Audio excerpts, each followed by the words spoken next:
প্রিয় শিক্ষার্থীবৃন্দ, তো আমরা পরের অঙ্কটায় চলে আসলাম আজকে। তো আমাদের পরের অঙ্কটা কি, 6 এর খ। তো 6 এর খ কিন্তু অনেক সহজ। তো দেখো আমাদের যে কি দেয়া আছে এখানে এলএইচএস এ আমাদের দেয়া আছে কি বলতো, log k a b into log k a by b plus log k আমাদের bc ইন্টু log k আমাদের b বাই c প্লাস আমাদের log k c a log k c by a। ঠিক আছে, তো আমাদের এখানে কি, আমরা গুণ থাকলে কি করব, অবশ্যই যোগ করব, তাই না? গুণ থাকলে আমরা কি করব, যোগ করব। তো চলো শুরু করি আমাদের যোগের পর্ব। তো আর ভাগ থাকলে আমরা বিয়োগ করব।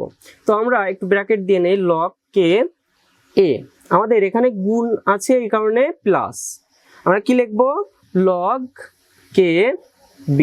ঠিক আছে, ইনটু আমাদের log k, এখন ভাগ আছে তাহলে কি করব, আমাদের বিয়োগ করতে হবে, তাহলে log k টু দি পাওয়ার আমাদের b। ঠিক আছে, তো এইটুকু পুরোটুকু কিন্তু এইটুকুর মান, তারপরে কি আছে, আবার প্লাস আছে, তারপর কি log আমাদের k b, তারপর কি প্লাস log আমাদের k আমাদের c।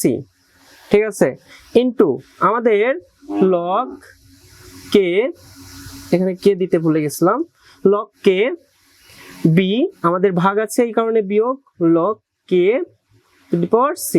ঠিক আছে, তারপর কি আছে প্লাস আমাদের log, যেহেতু এখানে c আছে তাহলে আমরা কি করে দিব, যোগ করে দিব, তাহলে log k c plus log k a। ঠিক আছে, into log k c minus আমরা কি করব, log k a। ঠিক আছে, তো এখানে একটা বিষয় দেখো, এই log k two the power a কে আমরা a ধরলাম, a plus b into a minus b। তো a plus b into a minus b আমরা কি সূত্র লিখতে পারি, a square minus b square, তাই না? তাহলে আমরা log k a two the power all square, তারপর কি মাইনাস, তারপর কি আমরা কি করতে পারি, log k b to the power এর অল স্কয়ার, তাই না? তো আমরা কিন্তু এইটুকুকে কি করছি, সূত্র বানায় ফেলছি, a square minus b square. ঠিক আছে, তারপর কি আছে আমাদের প্লাস আছে, প্লাস লিখি, তারপর দেখো log k b এর অল স্কয়ার মাইনাস আমরা কি লিখতে পারি, log k c এর অল স্কয়ার। ঠিক আছে, a plus b into a minus b, আবার সেম সূত্র করছি, তারপরে কি প্লাস এইটুকু এর সেম হবে a plus b into a minus b, তাহলে আমরা কি লিখতে পারি, log k c two the power all square minus log k a two the power all square, তাই না? তাহলে দেখো তো এইটে আর এইটে কাটাকাটি, এইটে আর আমাদের কোনটা বলতো, এইটা কাটাকাটি, আর এইটে আর এইটে কাটাকাটি, তাহলে কাটাকাটি করলে আমাদের কি হচ্ছে, জিরো হচ্ছে, কিছু থাকে না মানে জিরো, এটাই কিন্তু আর এই শেষ।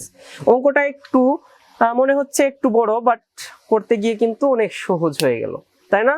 তো আশা করি তোমরা এই অঙ্কটা খুব ভালো করে বুঝতে পারছো। তো তোমাদের জন্য আবার রিক্যাপ করতেছি, যোগ থাকলে আমরা কি করি, আমরা গুণ থাকলে আমরা যোগ করে ফেলি।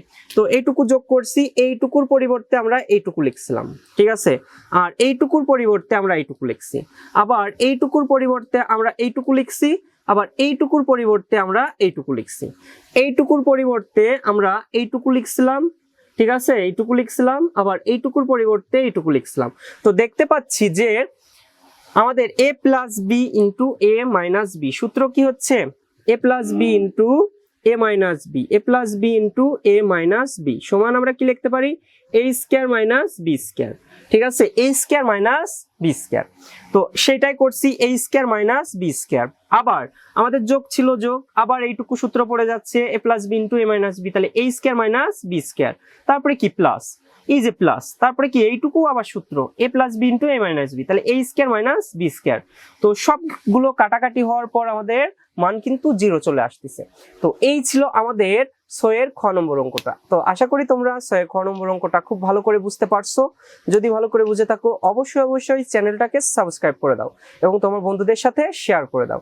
আজ এ পর্যন্তই, সবাই ভালো থাকো, সুস্থ থাকো।